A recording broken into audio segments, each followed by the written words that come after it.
কালো ফাটা ঠোঁট আমরা কেউ পছন্দ করি না, প্রত্যেকেই আমরা ঠোঁট পিঙ্ক পছন্দ করি। কিন্তু সেই পিঙ্ক ঠোঁটটা পাওয়ার জন্য কিন্তু আমাদের একটু কষ্ট করতে হবে, একটু ঠোঁটের যত্ন নিতে হবে। আমরা স্কিনের যত্নটা কিন্তু অনেকটাই নিয়ে থাকি, কিন্তু ঠোঁটের যত্নটা এক্সট্রা করে কিন্তু করি না। এই ঠোঁটের যত্নটা না করার ফলেই কিন্তু আমাদের ঠোঁটটা ধীরে ধীরে কালো হতে থাকে, ডেড সেলের লেয়ারটা জমতে থাকে। তো সেটাই কিন্তু তোমাদের প্রপার ঠোঁট থেকে কি করে তোমরা এই ডেড সেলের লেয়ারটা তুলতে পারবে এবং ঠোঁটটা কি করে ভেতর থেকে নরম এবং গোলাপি করে তুলতে পারবে, এটাই আজকে আমি তোমাদের বলবো।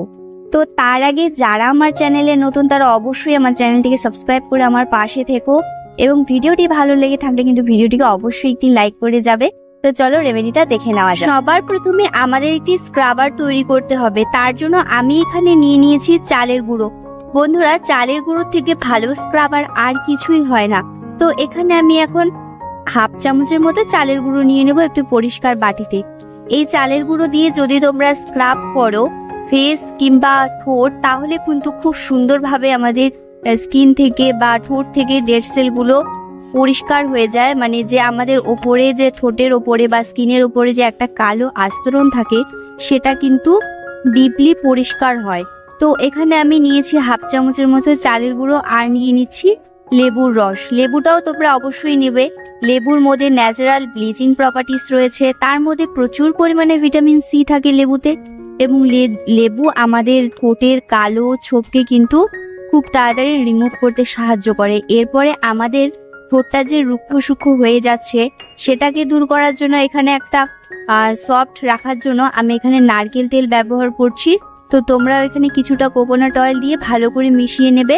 তো এখানে তোমরা আরেকটু লেবুর রস অ্যাড করতে পারো, পরে কিন্তু এটা আমি একটা খুব সুন্দর থিক তৈরি করেছিলাম। তো যাই হোক, এখানে কিন্তু আমি লেবুর রসটা কম হয়ে গিয়েছিল। ভালো করে তোমরা প্রত্যেকটা উপাদানকে মিক্স করে নেবে। তো এটি আমাদের রেডি হয়ে গিয়েছে স্ক্রাবার। তো পরপর আমি তোমাদের দেখাবো ইউজ করাটা, পরে দেখিয়ে দিচ্ছি। তো এখানে আমি নেক্সট স্টেপটা করছি, মানে এখন একটা প্যাক তৈরি করব।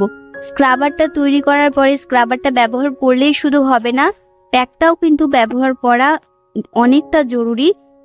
তো এখানে প্যাকটা তৈরি করার জন্য আমাদের লাগবে কফি পাউডার। আমি এখানে হাফ চামচের মতো কফি পাউডার নিয়ে নিয়েছি, আর এখানে অ্যাড করব একটি ভিটামিন ই ক্যাপসুল। তো ভিটামিন ই ক্যাপসুলটা কিন্তু অবশ্যই দেবে।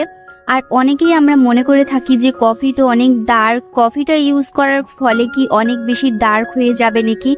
একদমই না। কফি কিন্তু আমাদের স্কিন ভেতর থেকে ব্রাইট করে, এবং কফি অ্যান্টি এজিংয়ের কাজ করে, স্কিনটাকে টান টান করে রাখে, ঠোঁটটাও কিন্তু ঠোঁটের চারপাশটাও কিন্তু টান টান করে রাখবে। তো আর ভিটামিন ই ক্যাপসুলটা কিন্তু আমাদের স্কিনের খাদ্য। ভিটামিন ই ক্যাপসুলটা অবশ্যই দেবে। আর তোমরা একটা ভিটামিন ই ক্যাপসুল অবশ্যই ঘরে রেখে দেবে, খুবই ভালো। তোমরা রোজ রাতে এটা ব্যবহার করতে পারো। তো এখানে আমি দিয়ে দিচ্ছি কিছুটা পিল অফ মাস্ক, আর তার আগে আমি এখানে দিয়েছি একটু গোলাপ জল। তো গোলাপ জলটা তোমরা এখানে দিতেও পারো, নাও দিতে পারো। গোলাপ জলটাও কিন্তু ভীষণ ভালো, ঠোঁটটাকে হাইড্রেট রাখবে। তো এখানে আমি দিয়েছি পিল অফ মাস্ক। তোমরা যদি এখানে পিল অফ মাস্ক না থাকে, সেক্ষেত্রে গোলাপ জল দিয়ে প্যাকটা গুলে নিতে পারো। তো দেখো এখানে খুব সুন্দর একটা প্যাক তৈরি হয়ে গিয়েছে। এটা আমি এখন ইউজ করব। প্রথমে তো আমি খুব ভালো করে ঠোঁটটা পরিষ্কার করে নিয়েছি, এখন আমি স্ক্রাবারটা দিয়ে ভালো করে স্ক্রাব করে নেব। বন্ধুরা, এই রেমেডিটা কিন্তু খুব ইফেক্টিভ। আর এর আগেও কিন্তু আমি অনেকগুলো রেমেডি দিয়েছি, তোমরা আমার চ্যানেলে গিয়ে দেখতে পারো।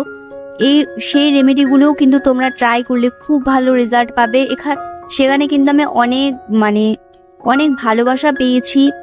তাই আমি তোমাদের জন্য আবার নতুন করে একটা ভিডিও নিয়ে আসলাম। তো এই অনেকের কিন্তু ঠোঁটের প্রবলেম থেকে থাকে, সেই প্রবলেমগুলো কিন্তু তোমরা ঘরে বসেই দূর করতে পারবে। কোনো রকম বাইরের কোনো জিনিস তোমাদের ইউজ করতে হবে না, শুধুমাত্র এই ন্যাচারাল জিনিসগুলো দিয়ে কিন্তু তোমরা তোমাদের ঠোঁটের যত্ন করে নিতে পারো। তো এখানে ভালো করে আমি স্ক্রাবটা করে নিয়েছি, খুব বেশি তোমাদের স্ক্রাব করতে হবে না। এই ধরো 30 সেকেন্ডের মতো তোমরা একটু হালকা স্ক্রাব করে নেবে, তাহলেই হয়ে যাবে। আর ঠোঁটের চারপাশটাও কিন্তু অনেকের কালো হয়ে থাকে, তো ঠোঁটের চারপাশটা তোমরা একটু এক্সট্রা ফোকাস করবে। আর কোনো রকম ঠোঁটে প্রেসার দিয়ে তোমরা কিন্তু স্ক্রাব করবে না। যাই হোক, এটা আমি ভালো করে রুমাল দিয়ে মুছে নিয়েছি। এরপরে আমি প্যাকটা অ্যাপ্লাই করছি। প্যাকটা দেখতে কিন্তু ভীষণ ডার্ক, বাট এটা যখন তোমরা ব্যবহার করবে, তারপর যখন এটা ওয়াশ করবে, দেখবে ঠোঁটটা কিন্তু আগের চাইতে অনেক বেশি ব্রাইট হয়ে গিয়েছে, অনেকটা সফট এবং অনেকটা পিঙ্ক ভাব চলে এসেছে। আর যদি তোমরা এটা কন্টিনিউ ব্যবহার করো, সপ্তাহে 2 দিন করে ব্যবহার করো, ভীষণ ভালো রেজাল্ট পাবে। আর তোমরা কেমন রেজাল্ট পেলে সেটা কিন্তু আমাকে অবশ্যই কমেন্টে এসে জানাবে। আমি কিন্তু তোমাদের কমেন্টের ওয়েট করে থাকি। তো দেখো এখানে আমি খুব ভালো করে প্যাকটা কিন্তু তুলে নিয়েছি। এরপরে কিন্তু তোমরা একটুখানি লিপ বাম লাগিয়ে নিতে পারো।